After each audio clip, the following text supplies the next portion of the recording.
Ever wondered why Excel has count, COUNTIF, and COUNTIFs? Aren't they all just counting? Not quite.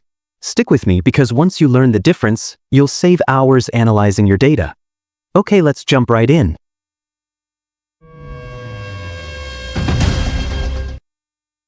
Let's kick things off with the count function, the easiest one to understand. On my sheet, I've got a list of exam scores, 6 actual numbers and 2 blanks. Now, let's type the formula. Start with an equal sign, then count. And press Tab. Notice how Excel instantly completes it for me with an opening parenthesis. Next, select the range C2 to C9. Close the parenthesis. The formula looks like this. When I hit Enter, Excel gives me 6. Because count only looks at numbers, it ignores blanks and text. Now, let's take it up a notch with the COUNTIF function. Say I want to know how many students scored above 80 in this list of exam scores. Start typing equals COUNTIF. Press Tab. And Excel asks for 2 things, the range of cells and the condition. Select C2 to C9 as my range.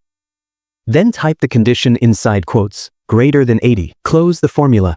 The full formula looks like this.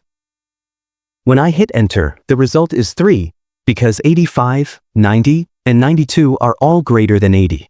That's the power of COUNTIF. It doesn't just count numbers, it counts numbers that meet one specific condition. Perfect for quick analysis. Finally, let's step it up with the COUNTIFS function.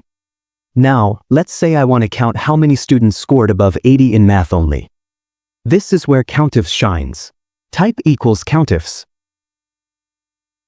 Press Tab, and Excel now expects pairs of ranges and conditions.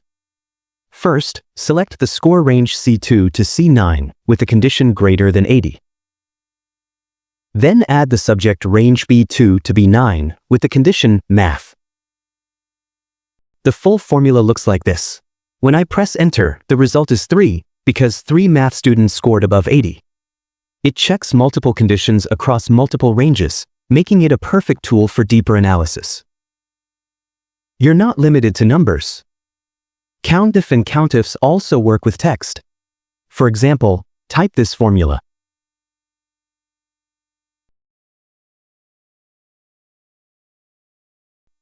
Excel instantly tells you how many math entries are in the list. And that's the difference. Count for numbers, COUNTIF for one condition, COUNTIFs for multiple. If this helped, hit like, share, and subscribe. Now, what's your favorite Excel function? Drop it in the comments. Catch you in the next one.